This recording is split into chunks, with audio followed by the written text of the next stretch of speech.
thereof. So last thing I'll say before we get started, everybody who is a presenter is as a co-host, you should be able to share your screen if that's something you'd like to do, as Lisa has done with this fine, if somewhat disturbing picture. And I'm guessing, Jessica, when you walk us through the star show that'll start us off, you'll share your screen. Is that how that would work best? Absolutely. Woohoo.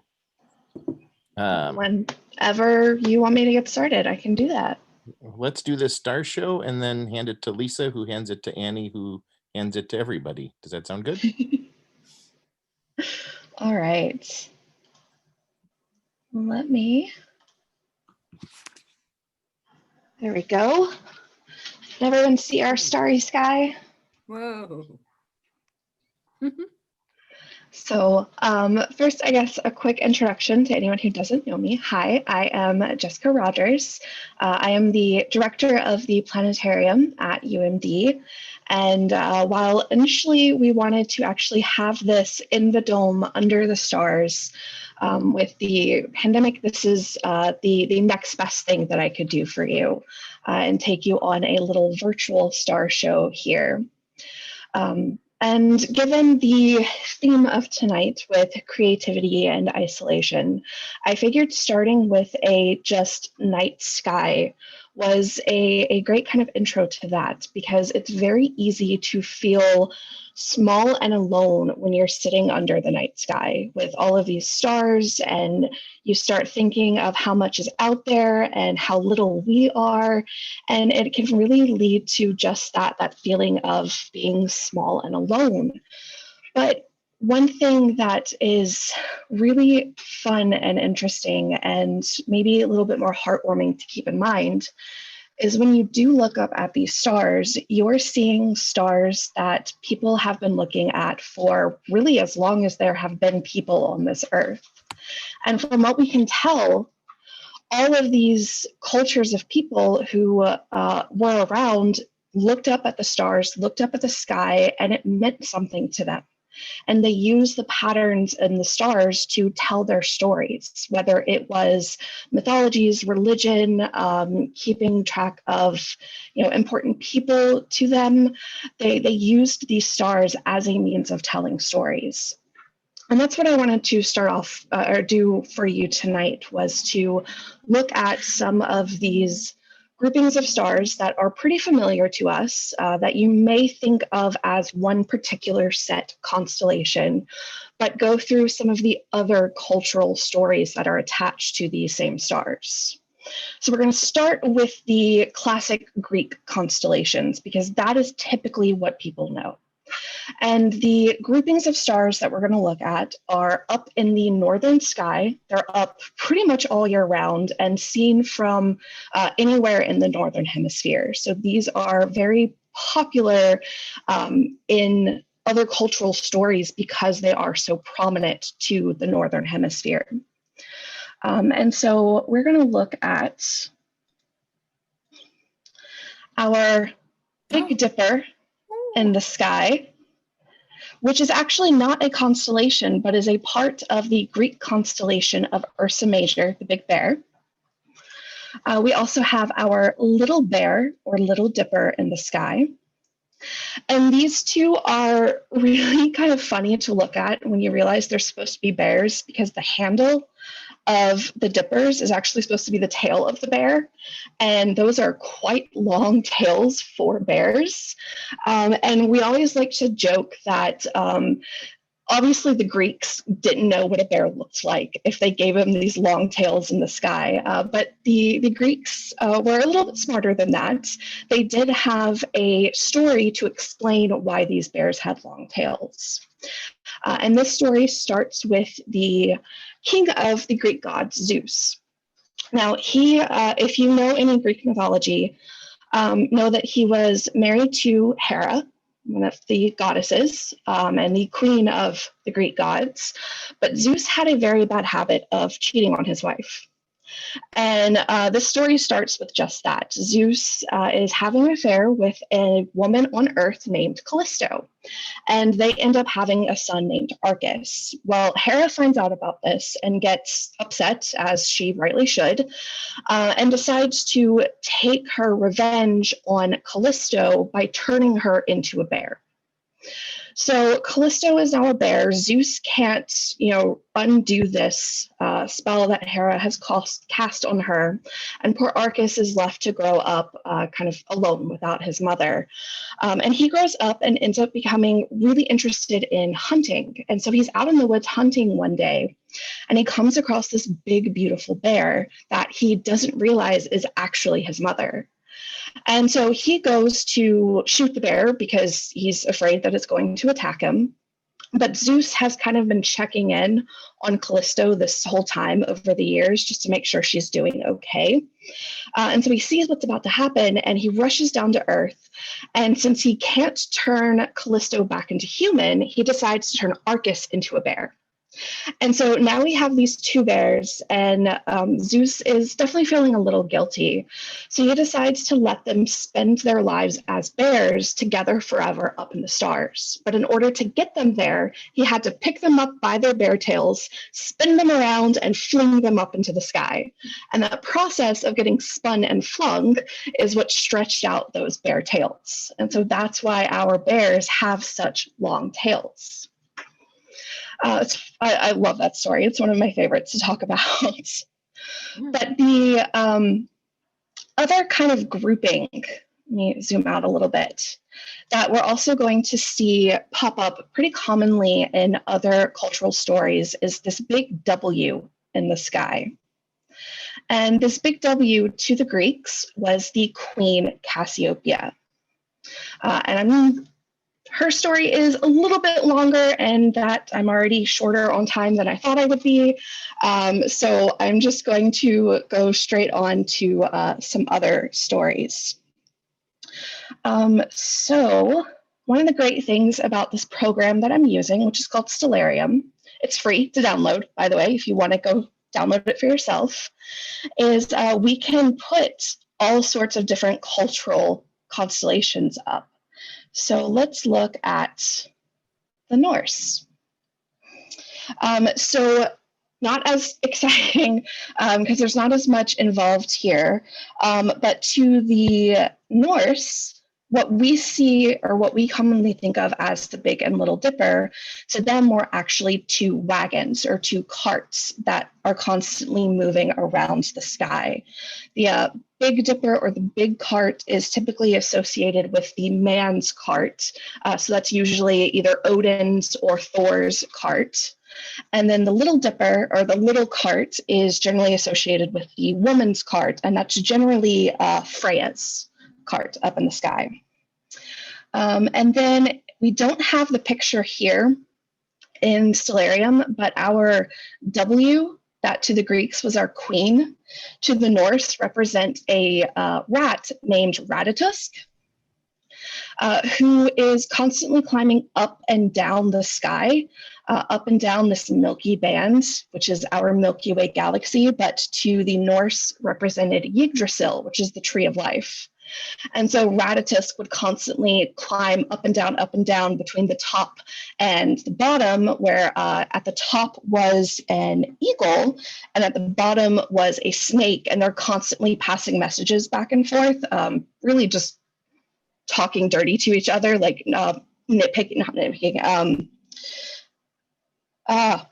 taunting, that's the word, taunting each other.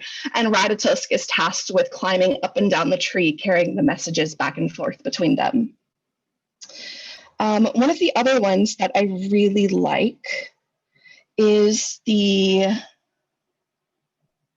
it at? There we go, the Navajo.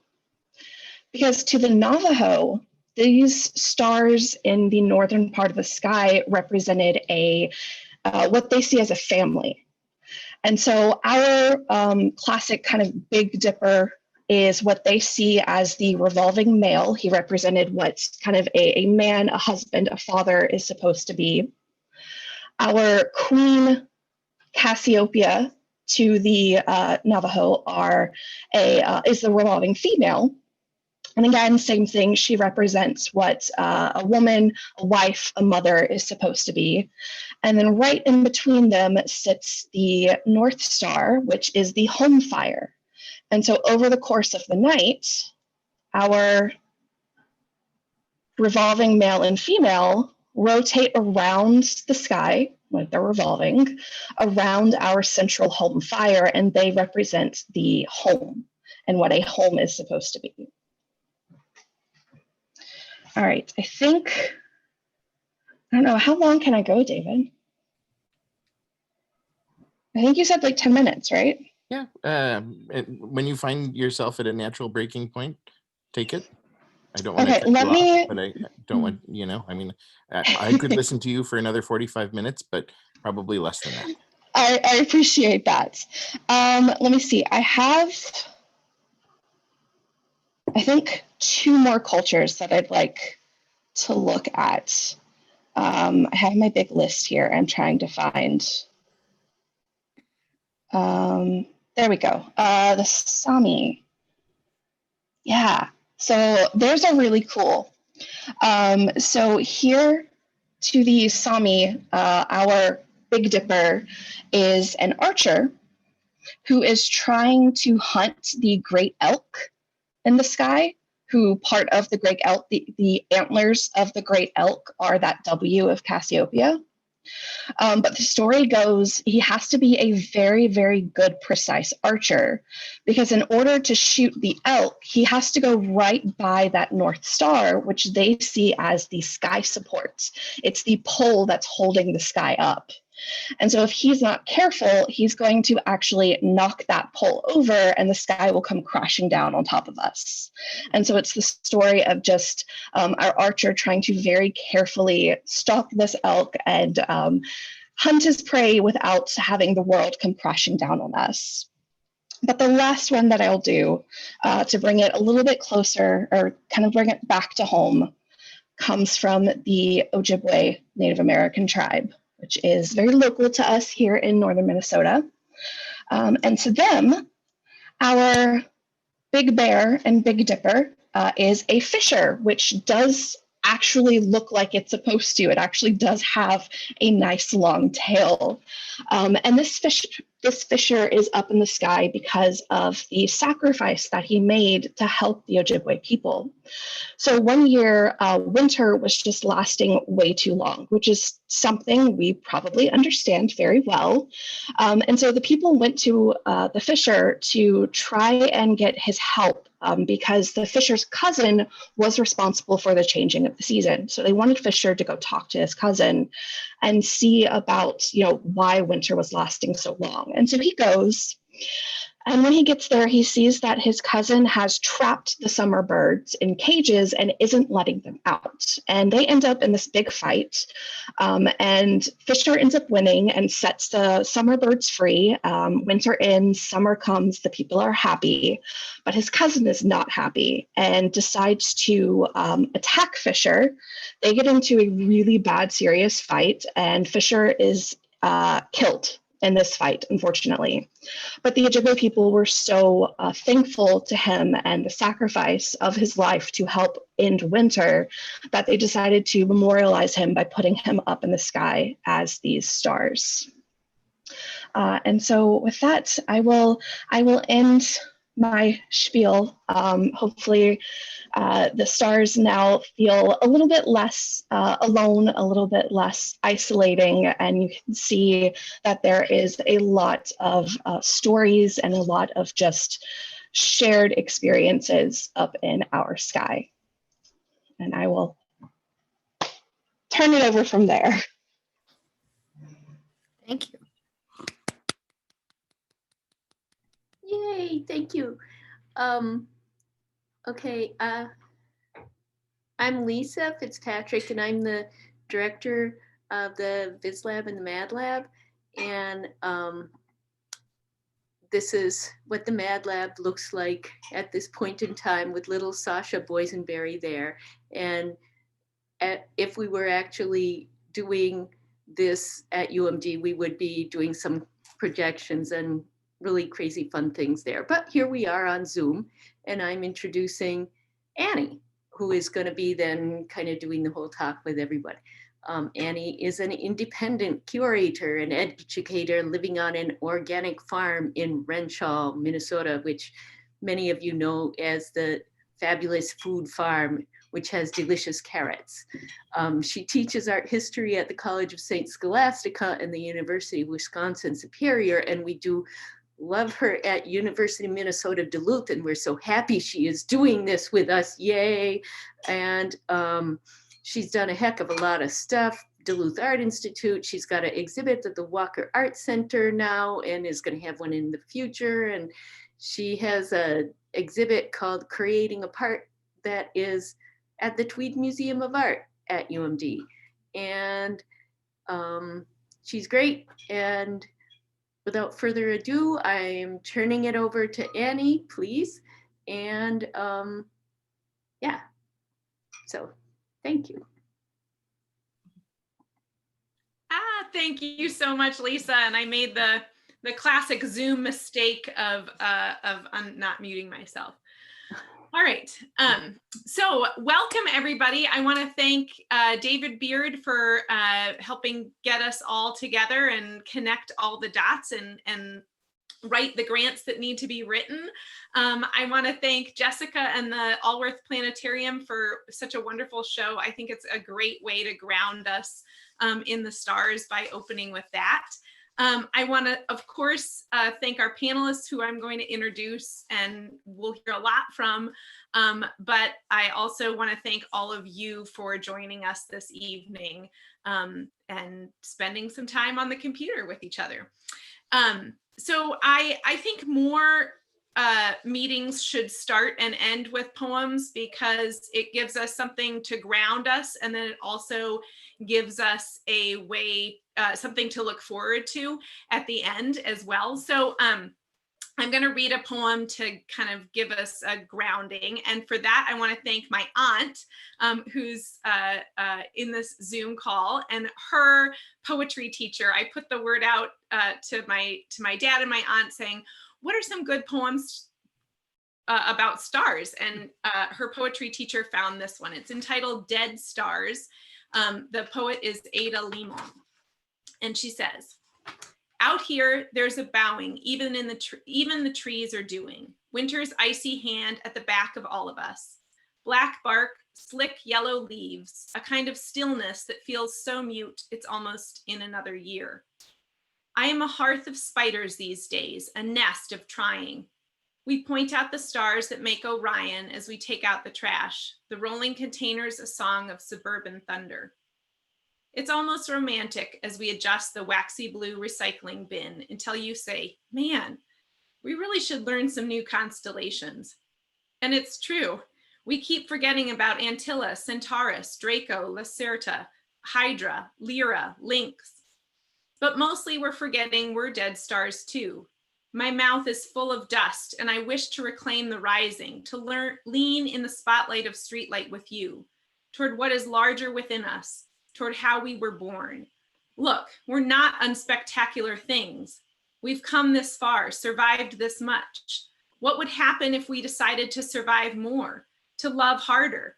What if we stood up with our synapses and flesh and said no, no to the rising tides? Stood for the many mute mouths of the sea, of the land.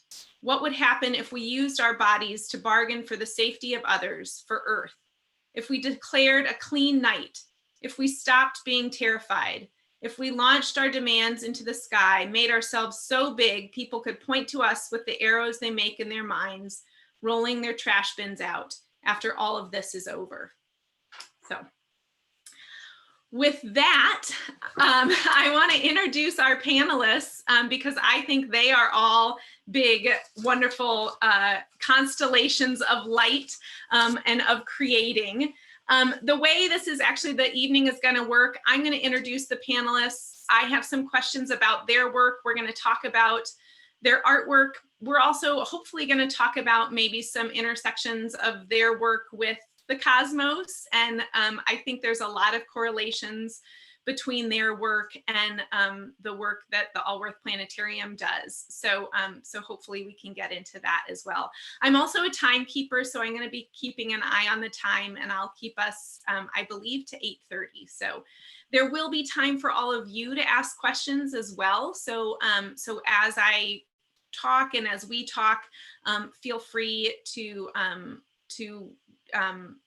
write them in the chat box, or also certainly I'll open it up and you can raise your hand and do it the old-fashioned way. But without further ado, I'm going to introduce our panelists, and I think I can share my screen. So I'm going to share my screen when I talk about their work. And Kathy, Rebecca, and Catherine, I pulled up your websites. I hope that's okay. I also have a PowerPoint with some images in them, and hopefully you have some images that you can share with folks as well. But I think instead of just having my face while I talk about your work, I'm going to share the screen and have all of your work up there. So, oops, I guess I have to go over. So first I wanted to introduce Kathy McTavish. Kathy is an artist here in our community, and of course exhibits beyond. She's a composer, a thinker, a transmedia artist.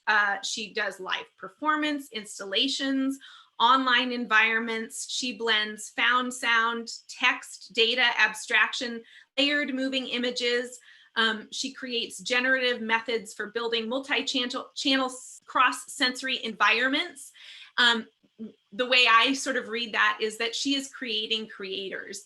I think that when we look and think about Kathy's work, questions of sort of where the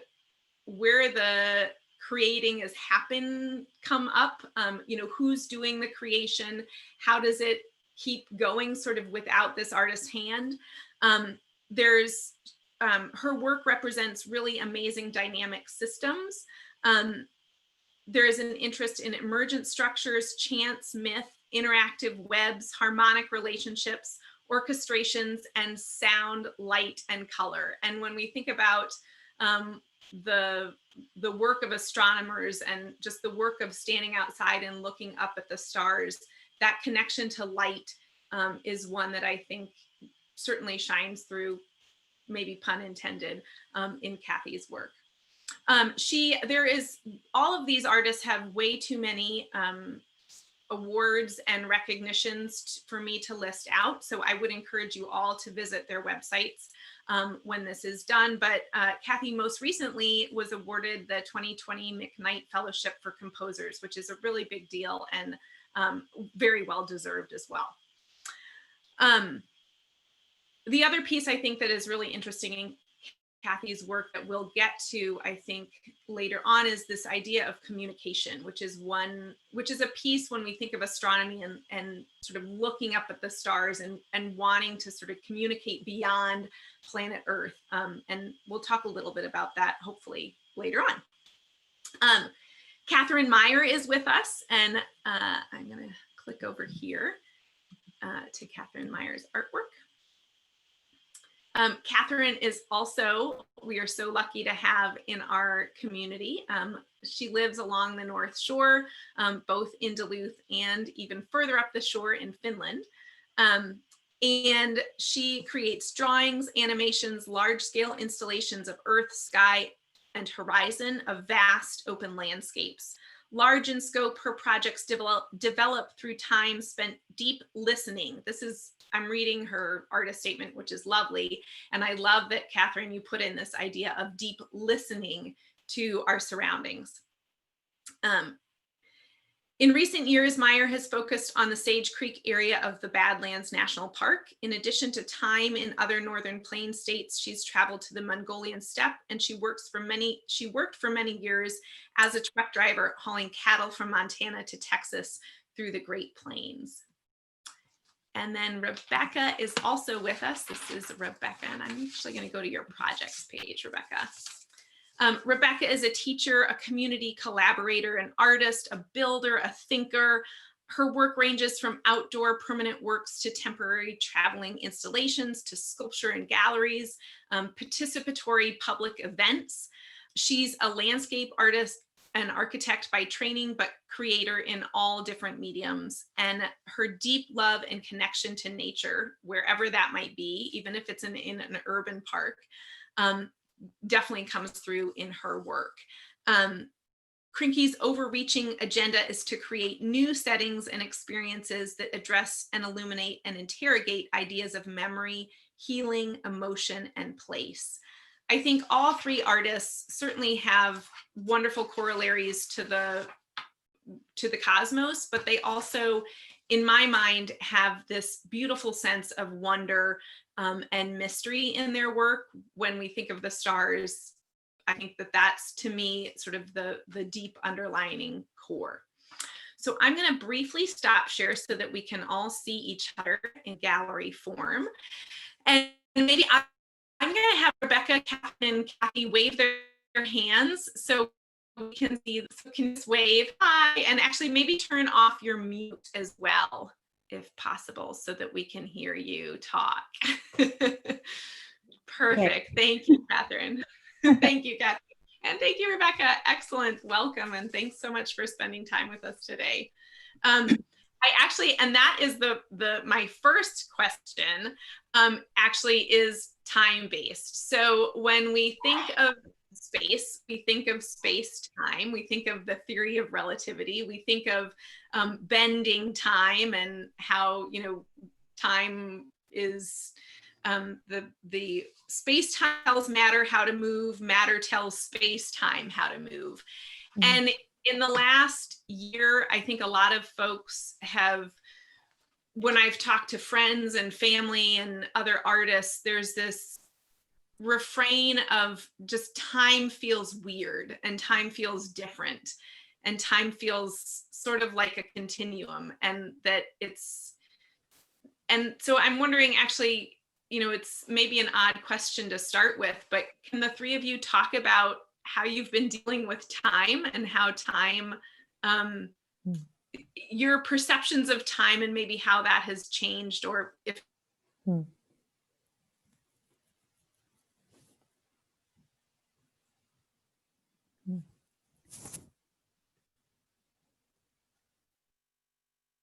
Who wants to go?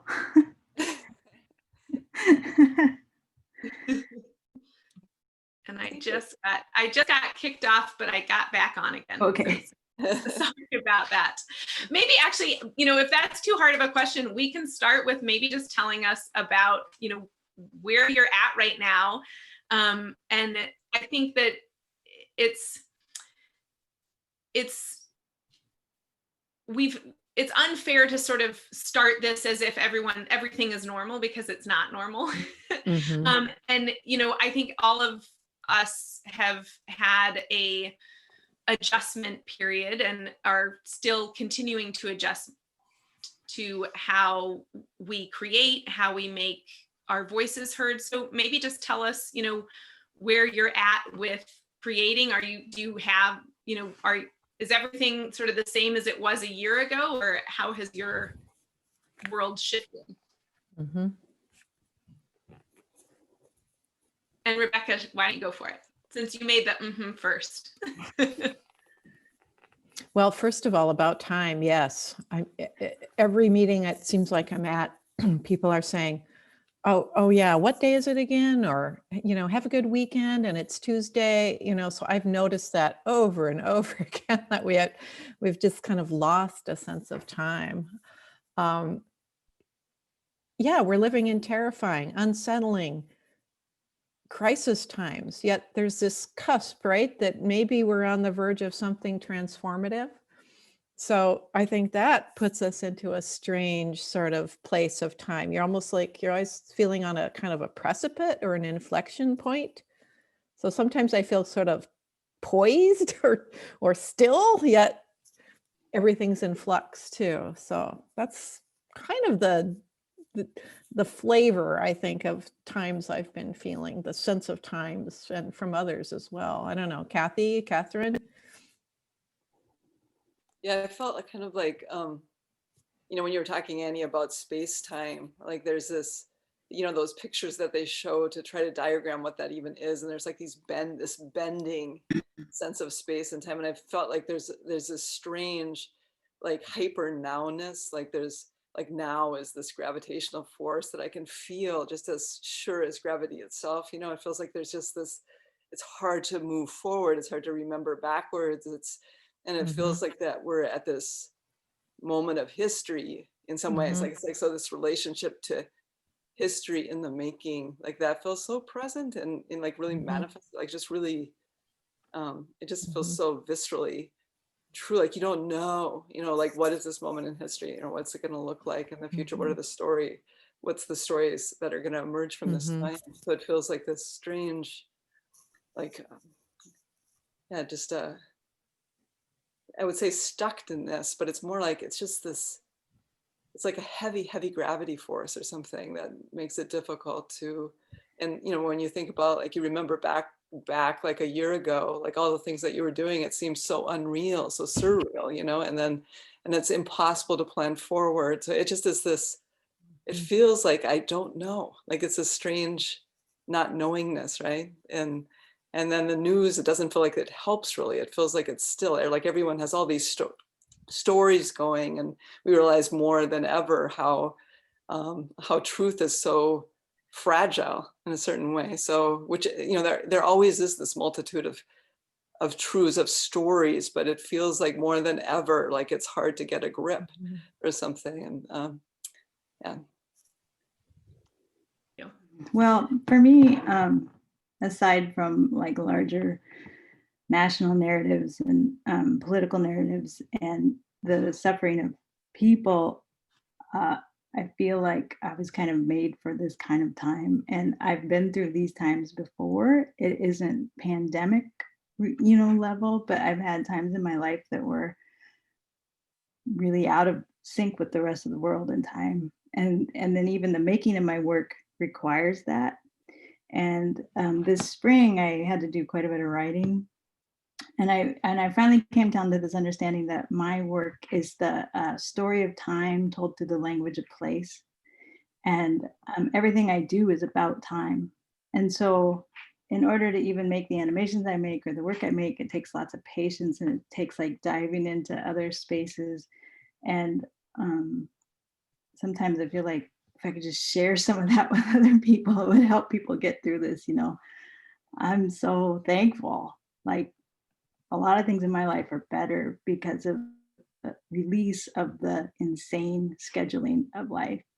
So that's how I feel. You know. Yeah, a lot of people have said that to me, like, how could we ever go back? We're not going back, are we? We're not going back to that.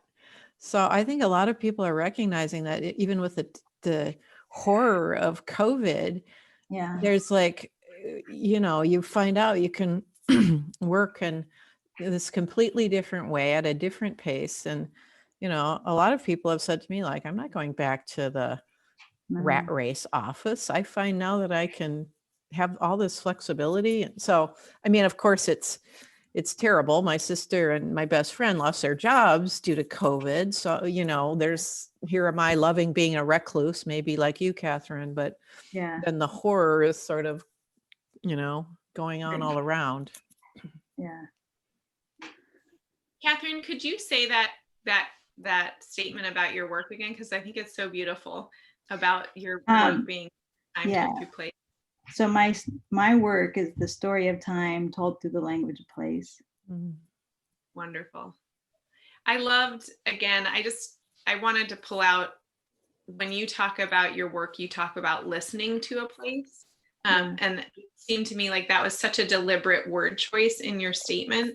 And when I was sort of like, okay, like, how do you all, you know, fit into this evening about the stars? To me, there's this incredible ability, you know, there's just this intense observations, like you're which is of course part of astronomy, you know, just that intense looking. And So can you talk about when you say listening, what do you mean when you say I'm listening to a place? Right. So first of all, I need to thank Kathy. We talk often, and that came out of a conversation with her.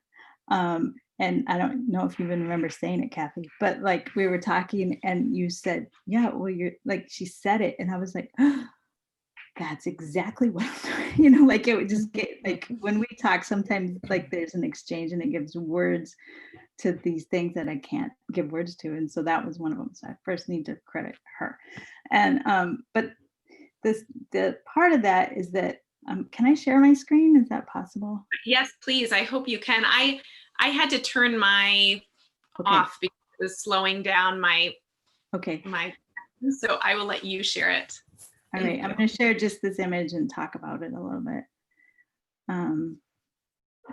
Can you see just the star image or all my screen, by the way? just the star image. Yes, that's okay, always my like deepest, darkest fear. Can you see all that crap around there? Anyway, so this picture was gifted to me by my camping neighbor. So I did a solo trip in that time of COVID, but I just went by myself in my car.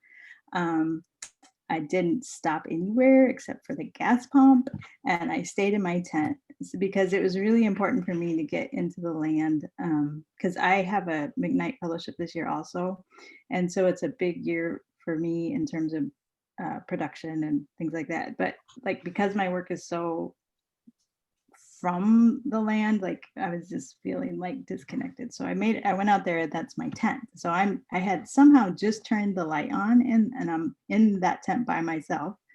And that's the Milky Way. And then my neighbor got it. And then he came the next morning, he's like, can I text this to you? Do you want this? I was like, yeah, absolutely.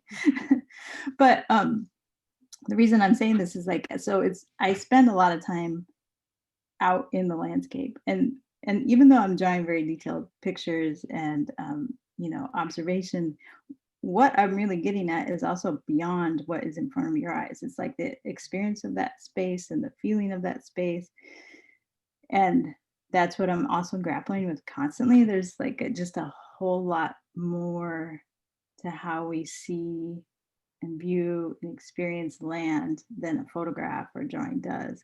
And that's what I'm always grasping for. And it's really elusive and hard to get. And so it's listening. I can't make the work without being in the land and like paying attention. And I'm also just talking about a different way of like encountering land, like not from a Western perspective. I don't know what the perspective is, but I just know that the predominant Western culture perspective around land is not the one I have. And so it started, I grew up in Nebraska, like on a farm, like my parents had a farm, but we were pretty isolated. That's probably why I'm actually handling COVID, is because I had this childhood in this farmhouse, like way out of town, and like it was just all alone all the time.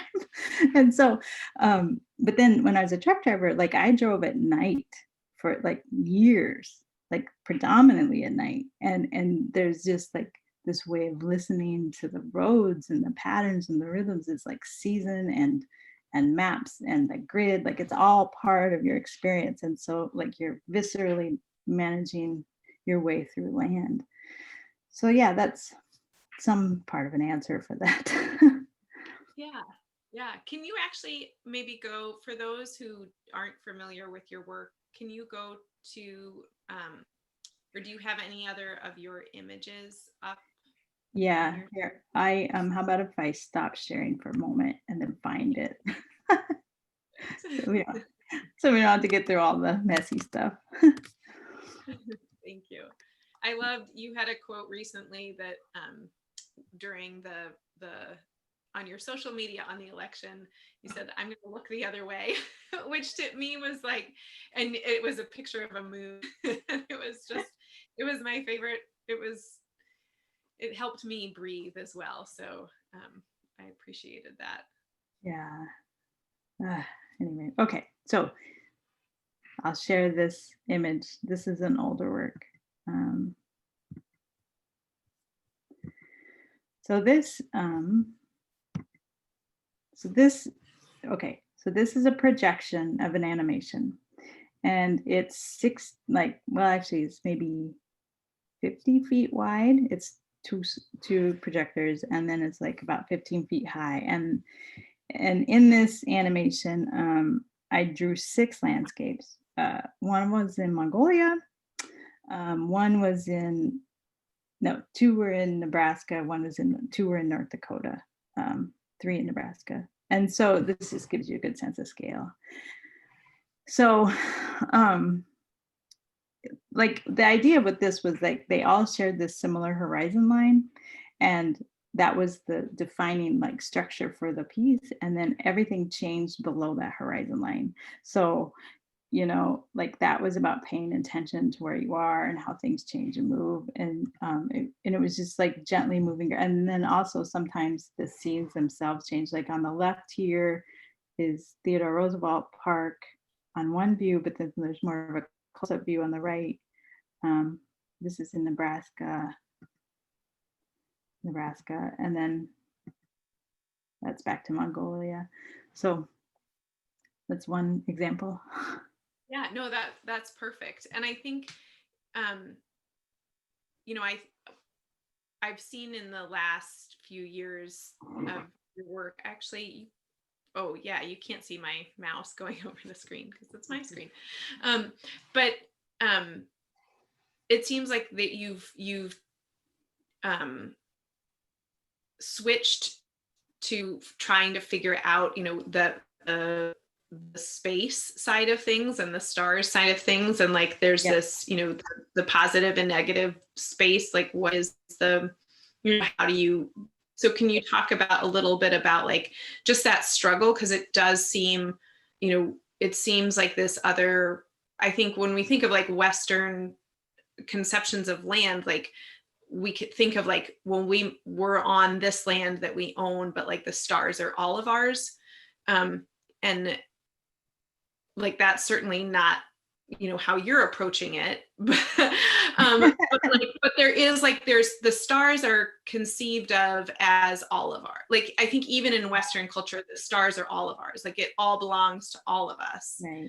Which is like a different, you know, so I don't know if that's right.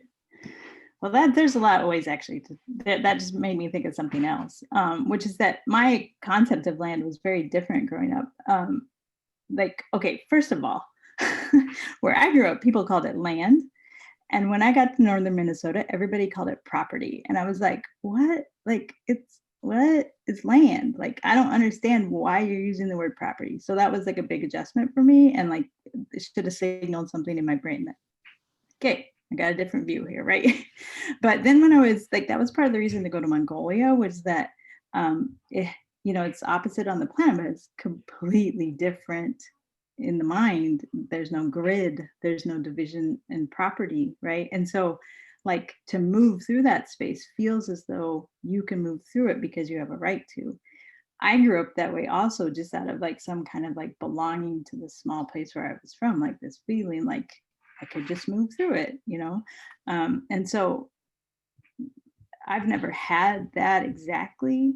But on the other hand, that's also why I work at like Sage Creek so much as national park. It's public land, and then everybody can get to it. I've moved into sky partly because I'm like, how am I supposed to transmit that experience and not make a star show, which is amazing, but you can go to your local planetarium to see it. You know, like, how do I, like, what am I trying to get at there? Because there's something really pivotal about night and darkness and how you get through land that way. And, you know, it just, and so I'm really in that mix. I'm dealing with sky right now and how to put that into my work. So I can't even answer the question fully. Oh, you gave us a response, which was wonderful. Thank you. Yeah. I want to actually, Rebecca, I want to pivot to you. And when I think about your work and the intersections of the stars, I think about your projects with dream space and really deep looking at both your individual dreams, but then these sort of shared collective dreams and dream gathering, and certainly, this sort of the nighttime landscape as it relates to what we're seeing on the back of our eyelids rather than what we're seeing above. But then there's also this other piece of your work, which is mapping.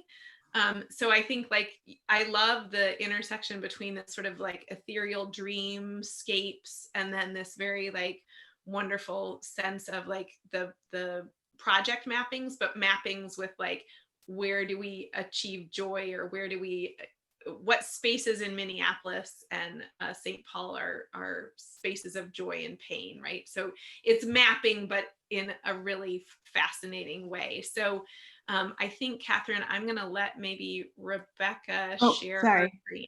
I didn't even realize I was still sharing. It's lovely to look at, so I was enjoying it. Actually, Annie, could you just bring up my website again, since you have it handy? Yes, although yes, I think so. My internet, I'm realizing, is not as fast as it might be. So if I get kicked off, okay, that is why. But I'm gonna pull it up anyway. Okay, because I saw you had a tab there for yes, and then I closed it because it was. Sorry. Oh, but you know what? I think it was Kathy's fault. Sorry, Kathy. I think yours was. I know. I was gonna say. I think it was your website that was causing problems. Sorry.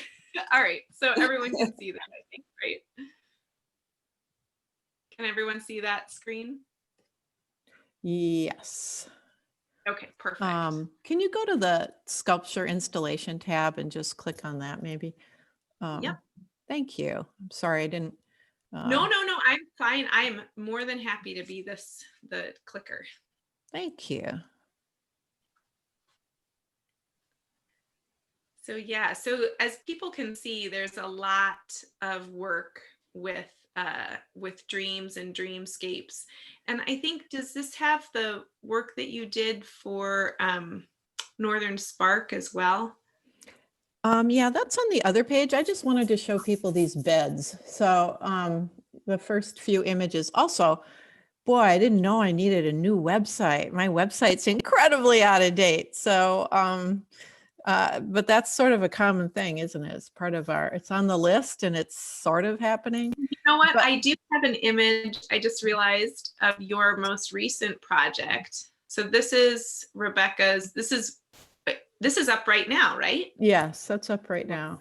So and so yes, my art started from a dream. Okay, so I have a kind of an origin story that's a little bit different maybe than a lot of artists, is that I have an undergraduate degree in landscape architecture. I teach in landscape architecture, but there I was working at my first job out of undergrad school in Boston and had a dream, a really potent dream. And the dream had sort of an animal presence. And it was so potent that I literally was like, I need to make an aluminum foil bearskin rug. There was no search for materials. There was no search for what I was going to make. There's that bearskin rug. That's the first thing I ever made. And it was as a gift for somebody. I didn't plan to be an artist, but so all you students out there, you just never know. And so one of my roommates, I was very early 20s, one of my roommates was going to MIT Center for Advanced Visual Studies. And he said, I'm going to take a picture, because I started making all this work out of aluminum foil related to bear. I'm going to take pictures of that. I think it's good. And he sent it in and I won something. And then I ended up going to graduate school in fine arts for sculpture at Mass College of Art. So that's my story. So the dreams, though, they have come in a kind of sequence. So all the bodies of work have been generated by a dream, and each time it's been an animal. So the one that the image that Annie just showed, the current show that's up, those show the sort of the it's sort of this idea of cloaks, and there's these cloaks that hang on the wall, or this cloak that's hanging over the desk and all of my notebooks, and but it's the first time. And then in the window, there's this octopus, which is very deep time and primordial, some kind of beckoning between inside and outside. So there's something sequential and evolutionary. And I called this Space Without a Map because I think personally, you know, I knew that somehow that octopus and that bird, which represent so much more than what I'm talking about, you know, it's like that point that like we're in this collectively a much bigger place of change. And I knew that I was changing. In fact, I've changed rapidly from 2 weeks ago. I've had some really intense experiences. Like, I can't believe if I just trust my art will just, it's ahead of me, but it just trust it. It takes me there, and and it was right. I am in a space without a map, but it's kind of like blissful space. Huh. So that's a really strange thing. I mean, life is wonderful, but it's terrible. But that's just what life is. And if you can just somehow live with that wonder and terror and surf it, it's pretty interesting. Do you set intentions for these dreams? I mean, the dreams just happen, and you know, okay, this is the direction. I mean, this is what it is. There's no like training for how to get there. There's no training. I think anybody can. I mean, I've kept these notebooks my whole life, so I think if you keep notebooks or are interested in remembering your dreams or asked to remember, I think you can. I mean, I have many potent dreams, but it's for some reason it's sort of the animal comes in, and that seems to mark like a change point, you know, because I could feel this octopus thing was, you know, much more deep time, much more primordial, much more, you know, a beckoning to go deeper, because you never get done peeling the onion, you know. So it's scary. It's scary. I mean, all artists are going into the unknown, right? I mean, that's scary, but that's where the fun is. Yeah. Well, I love the point of holding wonder and terror. And I hear that a lot in your work, having these two things live together. And I think the other thing that I find fascinating is, you know, so much of your work is, you know, your work as a teacher as well. Mm-hmm. And you're holding these really, these spaces of unknown, and sort of there isn't anything necessarily logical about these dreams. And here you are, you know, working at an institution that's, you know, education is supposed to be about logic and things that we know and truth. Right. And so right. I think that there's something really fascinating about holding those two truths, or two very different things together. Yeah, it's taken me a long time. It's taken me a long time. I finally feel like I'm getting there. I think Annie may have left Zoom world for a minute, but she's right. I have felt like trying to fit in, you know, because like Catherine was saying, the rational, the logic, the sort of patriarchal, you know, it's like you sort of, I knew I wasn't like that. I knew it didn't quite fit in. I think a lot of it is, I don't know.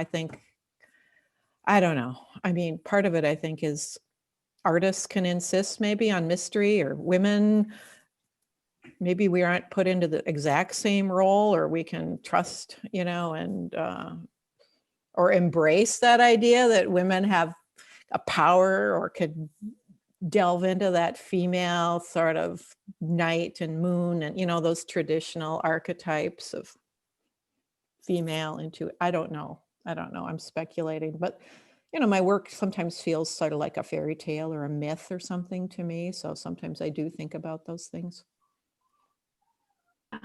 I need to talk to Kathy and get that perfect line for my website. So Kathy, you and I are going to have some more talks, because putting words around these things that are not about words is really hard for me.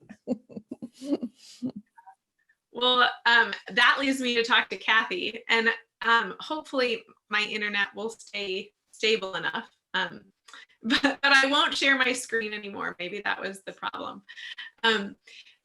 So Kathy, I think one of the ways that I think you intersect in a really wonderful way is this idea of communication.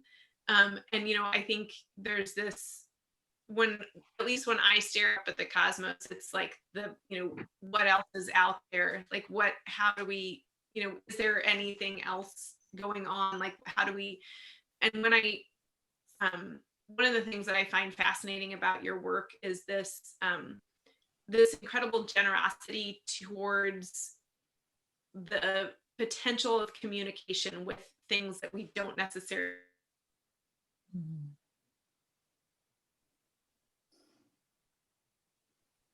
Annie, you might have disappeared. Did you just disappear? Maybe. She'll be back. Where is she? We're at a. Well, there you go. So sorry. I'm so right as I was talking. I tested my internet earlier today, and it was just fine, of course. And now it's. That's okay. It's like communicating with, with aliens and like SETI trying to hear. I sort of love that. So yeah, Kathy, yeah. Yeah. And this is the other thing about Zoom, right? Because it's like accessible to so many people and so inaccessible to so many people too. So it's, in a way, it's kind of like, I live in a rural area, right now I'm in a rural area, and we just happened to get broadband like a few years ago because it was sort of subsidized, sort of like the rural electrification that happened in rural areas. And so that was like this miracle. But like sometimes I've worked out through a dial-up, anyway, so it's interesting because now we're all in Zoom world, but it's so problematic. So in a way, it's a good thing that, yeah, you're illustrating a point, I guess. Exactly. Yeah, from the farm. I know. Oh my God. Yeah. But what I was saying when I was so rudely cut off by Zoom was this generosity in communicating with things that we don't necessarily like associate as, communicators. So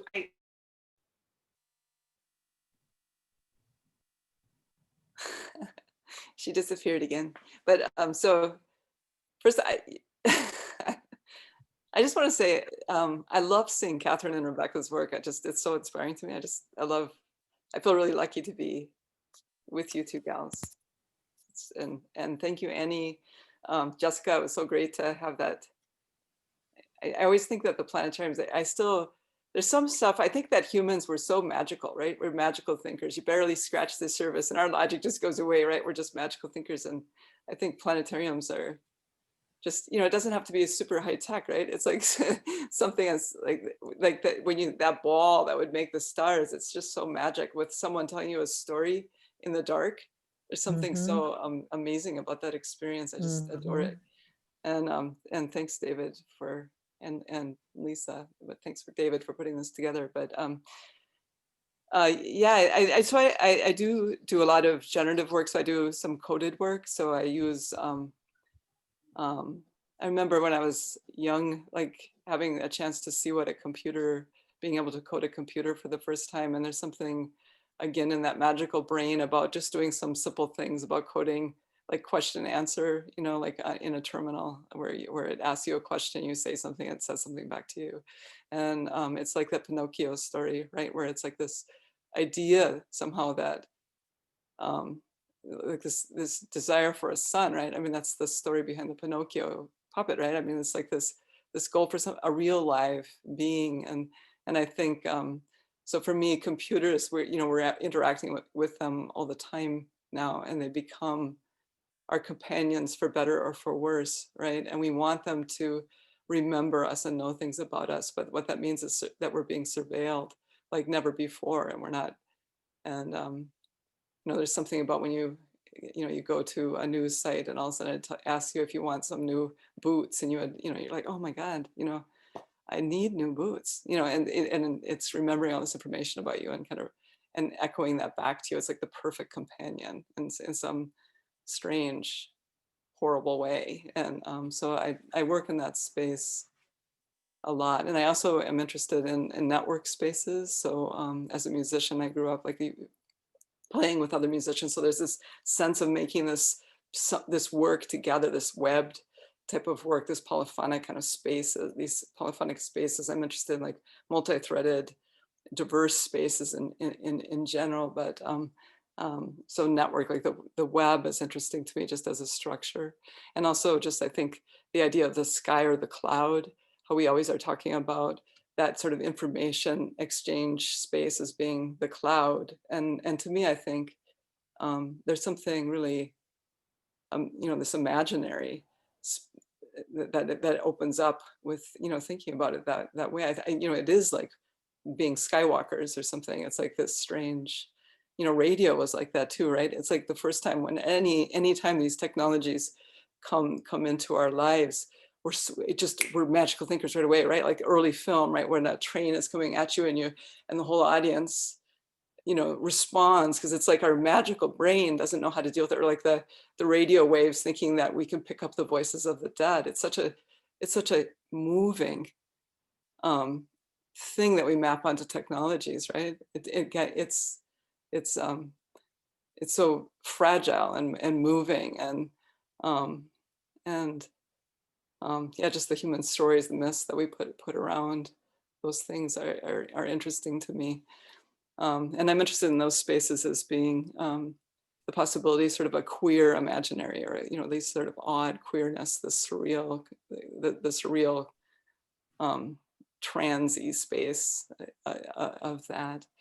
So I don't know if that answers your question, Annie, but oh no, it does. Thank you very much. I just found out that this idea of, so I always learned that a lot of the stars that we're looking at, and if Jessica is still on the screen, she might confirm this, but that myth that a lot of the stars that we're looking at are dead, right? That the light travels to us might be from a star that has already, I looked this up today because I was going to read the poem, but that's actually a lot of the stars that we see in the sky really are still living stars, which was sort of this wonderful shattered myth in my part. But my question is this idea of, that I grew up thinking that the light that we're seeing is light that, a star has died. It's sort of, it's light that extends beyond the life of the star.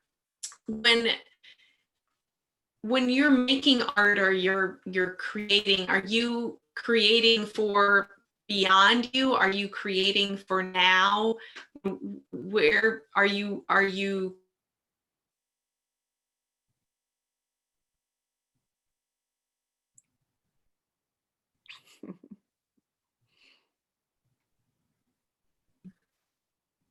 And hopefully that question went through. So are you creating for now? Yes, or creating for beyond. And I'm so sorry. I'm trying to switch to my to a different connection to see if that helps. So Don't worry about it, dude. Don't worry about it. Thank you, Dave. It's coming from outer space. It's like, this is a future question. Wow. I will jump in real quick and confirm that you are correct. That is a myth. Most of the stars we see in our sky are close enough to us that time span is too short for them to probably have died in that. When that does come into play is when we look at distant galaxies. The stars in those galaxies very well may be dead by the time the light reaches us. That's so sad. Yeah. I'm going to stop my video so that will save on my bandwidth. So I'm still here talking to you all, but you will not see me. I'm not dead when I stop my video, but hopefully that'll. Annie, also... do you want me to step back? Because I'm not supposed to be up here. I'm supposed to be out in the audience, aren't I? I think, yep, if you just stop your video, that'll be the best way to do it. Perfect. If I stop mine. Or Annie, maybe you can move your mouth while I talk. You can be my image. I'll see you all another time. Great to meet you. Okay, I stopped my video. Oh, good. Okay. So yeah, so my question being, you know, as creators, sort of, are you creating for the future, or are you creating for now? I mean, and you can take it however you want it. I think I'm creating from a place that's not now. I'm not good at answering who's your audience. In fact, I hate that question. I'm like, well, That's not the question. no, but like that's part of the typical part of that question is like, who are you creating this for? That's the standard art question, right? And I'm like, I can't tell you that. I'm making this because it comes from a different space, kind of like Rebecca's dreams, right? Like I'm creating from a time beyond me and beyond now, but I think of it as before, but it's also into the future. Like I don't think it's so linear. I think time is much different than that. And that's where I'm at when I'm making. And I make animations that you project. The projectors are going to be out of date in like 10 years, you know? So I don't know how that's going to work out, you know, but like, that's not the point of any of it. There's a deeper sense of time in everything that's beyond and before. Yeah. That's all I'll say that. Yeah.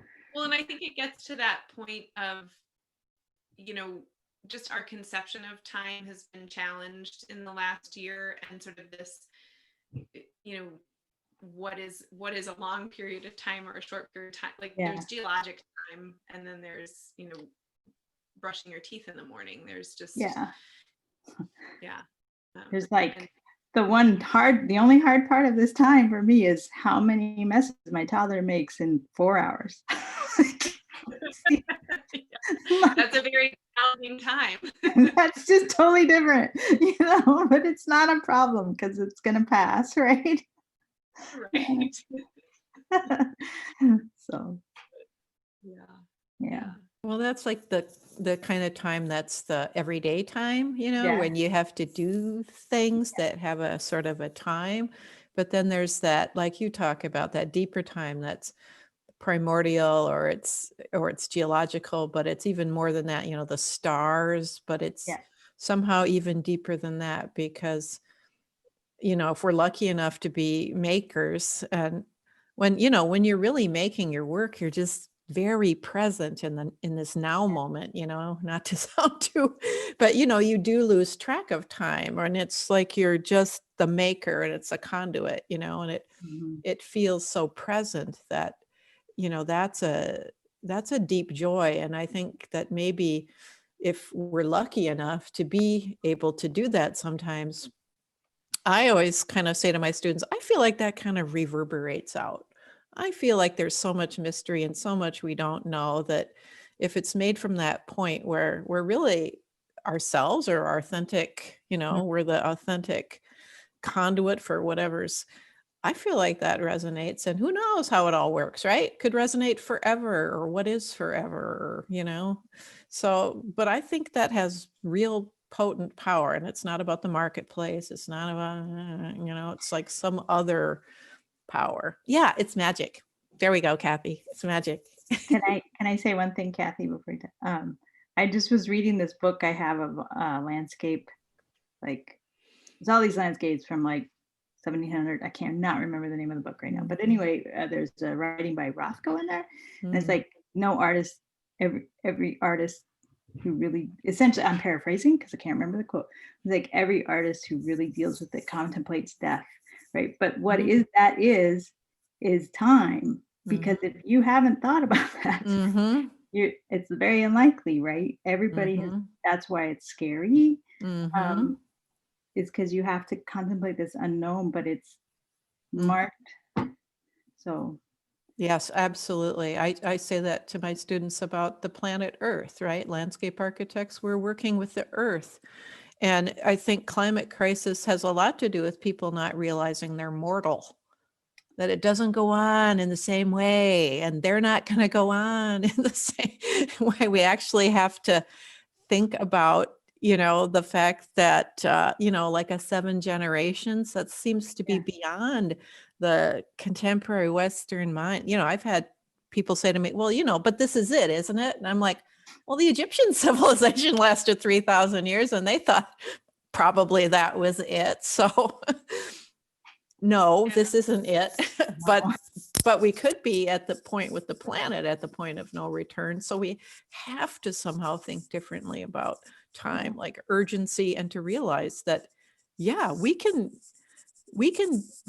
are the ones that are tipping it, the planet towards that inflection point. So strange times. But yes, I agree. Mortality, to be able to look at that. Yeah. Well, and I think you bring up a great point of mortality of the Earth. I mean, that's a geological time to think about it as well. Yeah.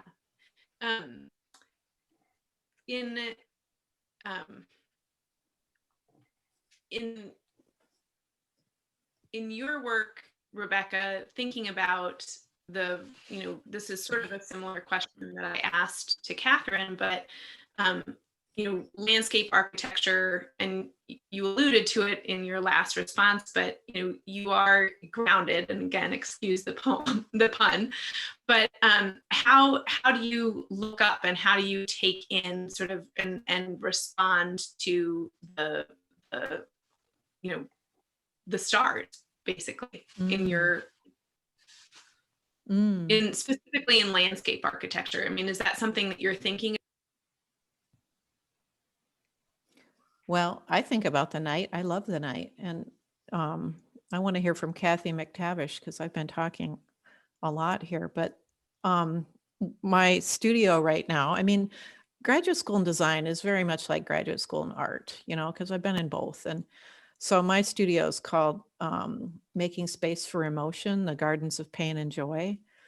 And we really don't often deliberately think about emotion and place, even though it's obvious, right? But there's this human need to share and grieve, and the planet, it's like if you can't grieve for this planet, which I think is going on, you can't, there's pain, right? And you won't want to look at it, you don't want to go there, so it's like being blocked. So we're talking a lot about that.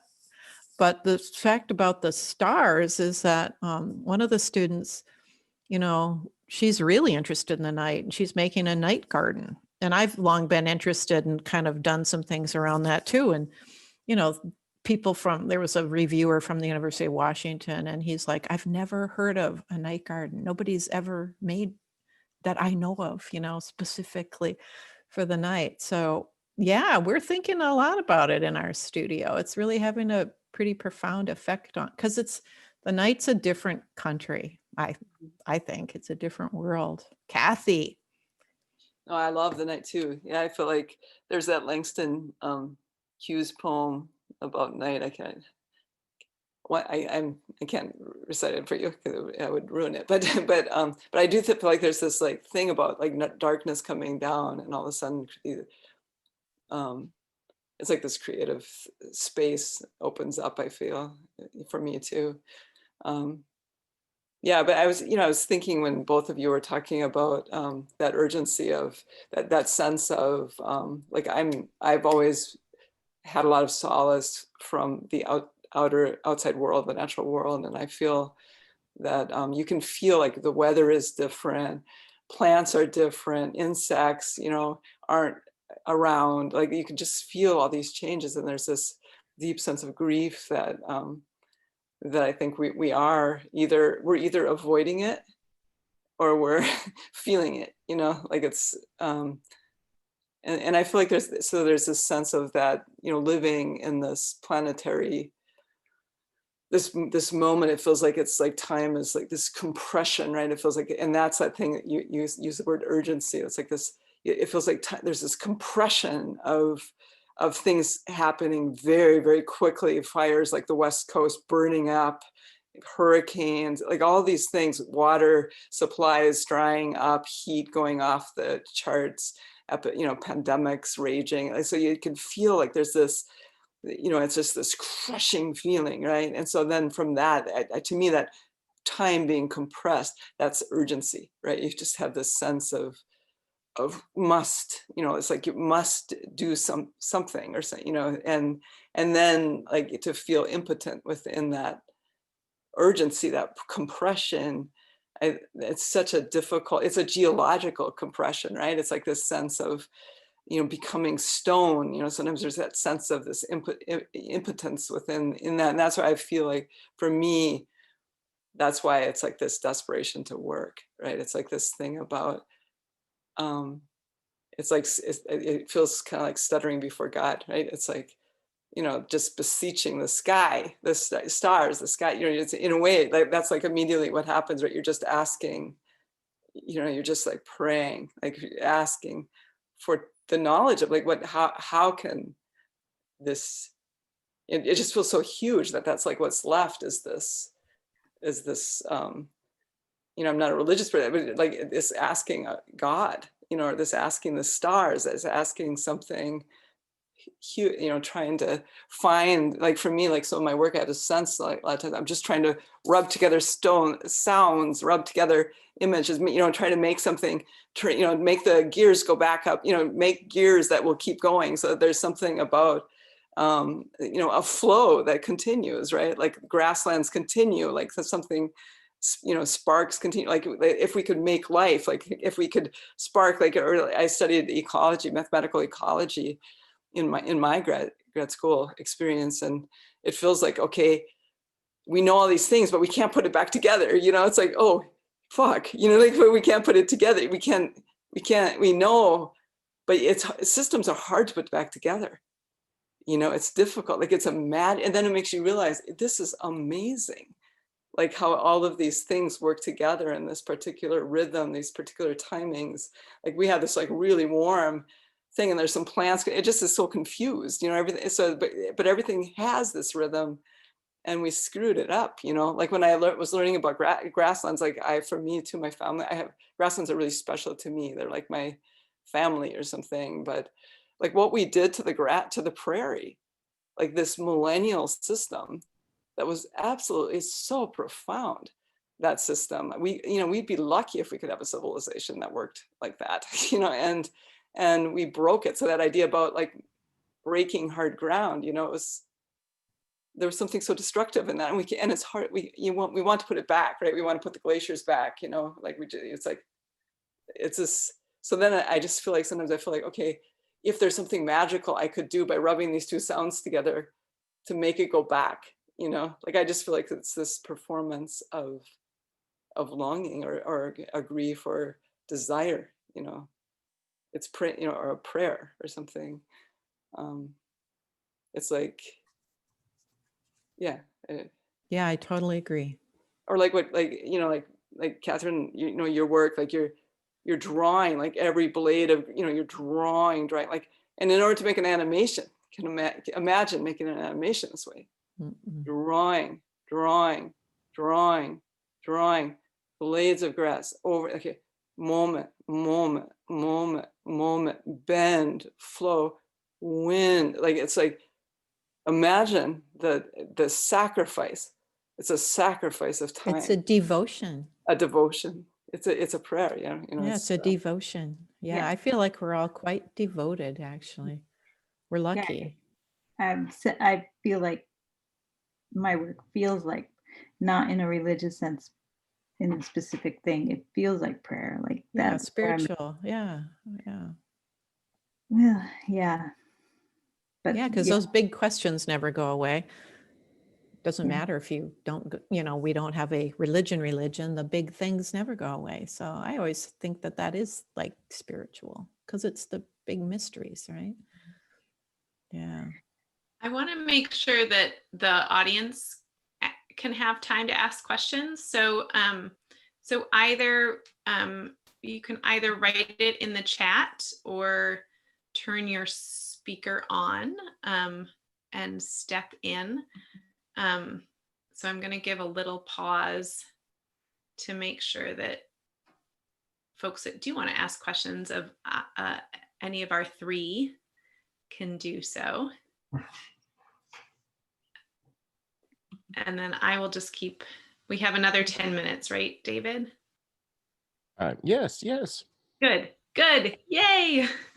Or were you unmuting to ask a question? Okay. Someone asked, does Kathy think there is intelligent life on other planets? I always feel like I have like such a openness. Like I feel like it could be like I feel like I feel so happy about the unknown, right? Like I feel just fine with like I feel like there's so many things I just don't know, you know, and then I feel like it could be not be, you know. There could be a God, there could be no God, you know. I sort of feel like it's all so huge and mysterious, and I feel so small, you know. So then I don't really know. Could be. Okay. Tell us a little bit about how you integrate coding into your art. And sort of, I think what I find, one of the things I find fascinating is just how it's, you know, it can, other artists have used it as sort of this, sort of like, oh, look, I'm coding. Isn't that interesting? Like, but you're using it in service of other bigger questions. And so can you talk a little bit about, you know, sort of the purpose of it and then how indeed you use it?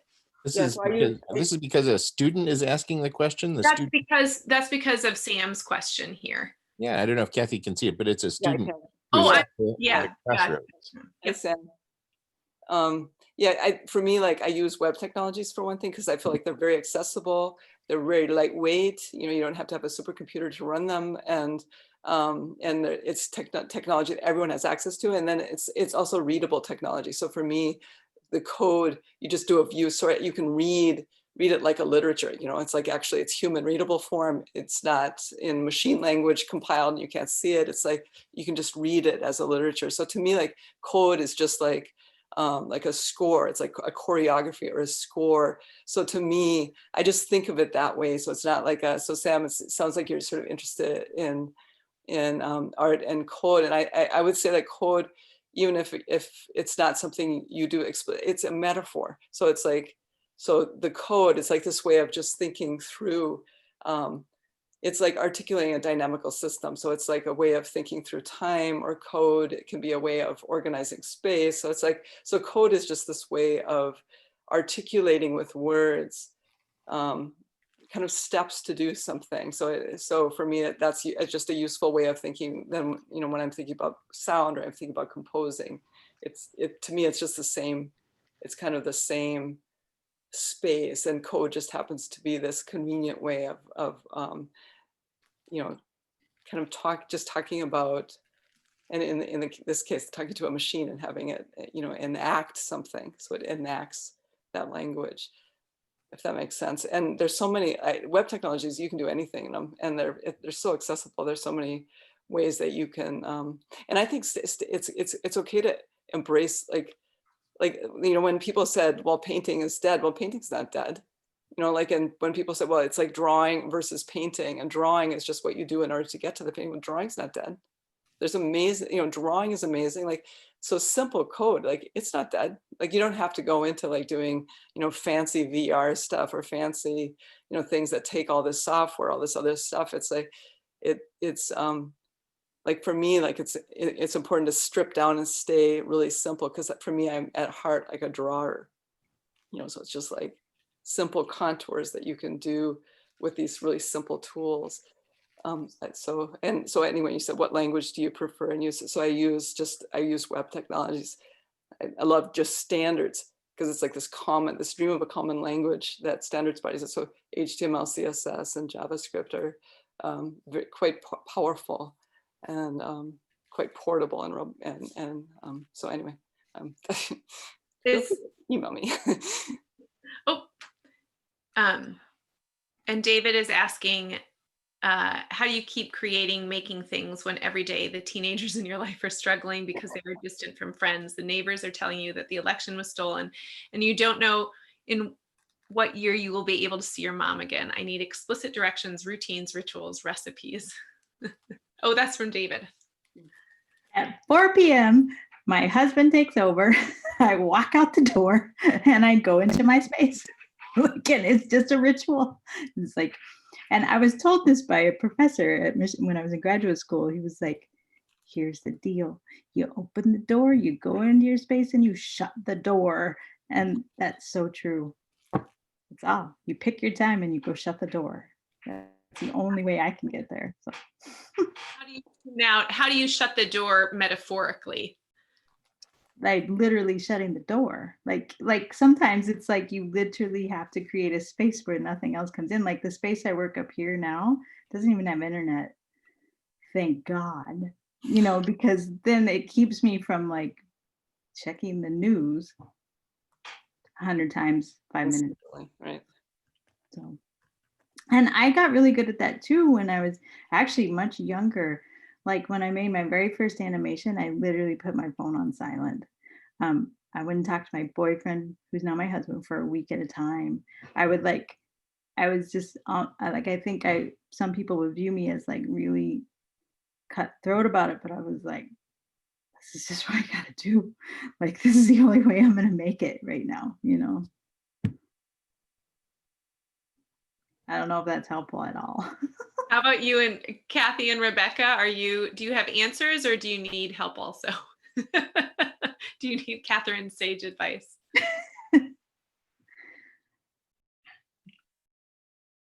I felt incredibly interrupted, but it's okay. I also think that it's okay to be interrupted. Like I guess I've worked alone a lot of my life, so I'm so used to pushing projects, like being my own project manager, pushing things.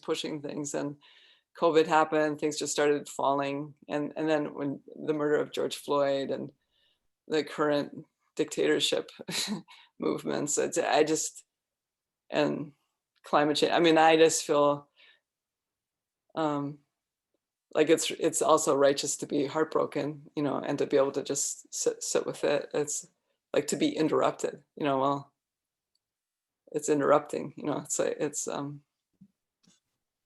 it has to work into the work, you know, I don't know. It's like, Rebecca, Well, yeah, that's what my studio is really about. It's about, you know, it's like, has your heart been broken, right? The gardens of pain and joy.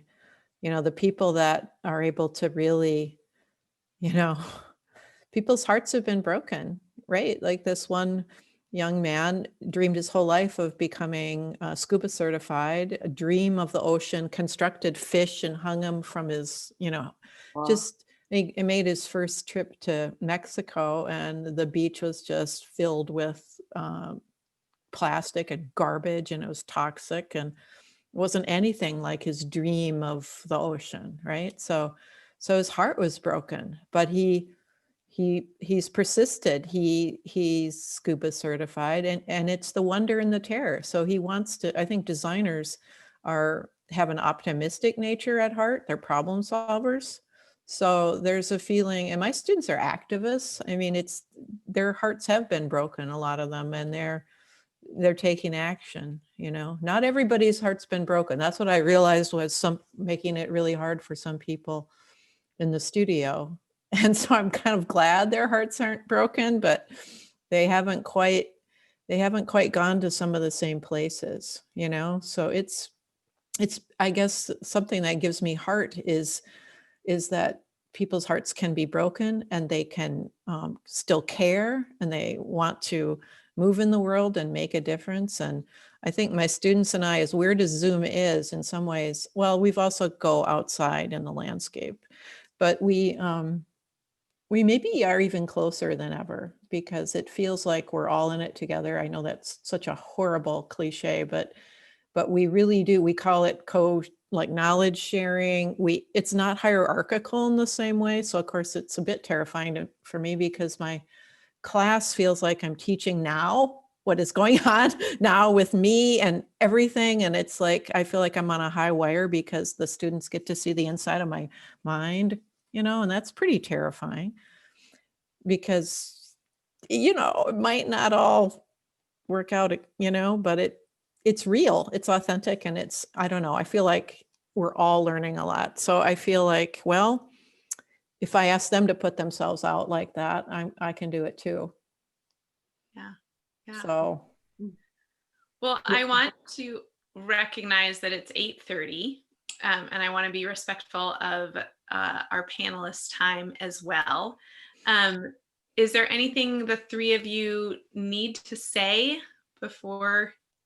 I did find the Langston Hughes poem, Kathy, so I can read that one to close us out. It's Harlem Night Song. Is that the one that you were thinking of? I think so. Okay. Or to whirl till the cool day is done. Come, let us roam the night together singing, I love you. Across the Harlem rooftops, moon is shining, night sky is blue, stars are great drops of golden dew. Down the street, a band is playing, I love you. Come, let us roam the night together singing.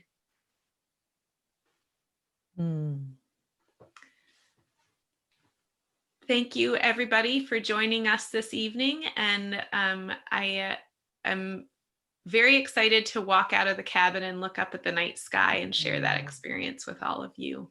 So beautiful. Thank you, Annie. Thanks, everybody. Thank you. Thank you.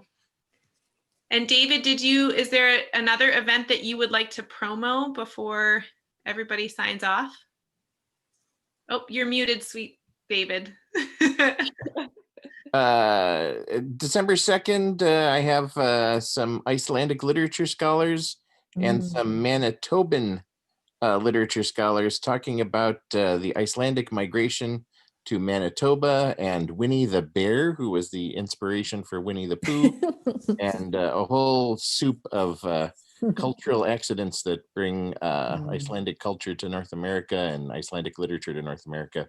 So come hang out on Zoom December 2nd. You'll look for notices. And Jessica, what do you? Can I also do a promo for the planetarium? Since we are currently closed to the public still, we are doing live streams on our Facebook page every Wednesday and Saturday at 7 p.m. And we do all sorts of things, everything from star shows in a similar format to what I did tonight. We have talks on different topics, tours of the solar system, tours of the universe. We've been doing a lot of fun stuff with that. So if you would like to see more of what we do, check out our Facebook page. Thank you. Jessica, can you tell me the name of the program that you said was free and downloadable, or can you write it in the chat? I can put it in the chat. Yeah, it's called Stellarium. There we go. The website is in the chat.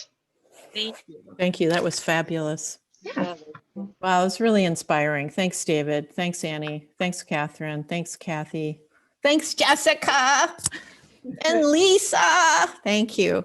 And thank you, everyone. All right. Well, I'm zoomed out. I'm going to go look at the sky. Yes. Enjoy Look the forward to time. talking to you soon, Bye, Rebecca. Rebecca. Yeah. Bye. Bye. Bye. Bye.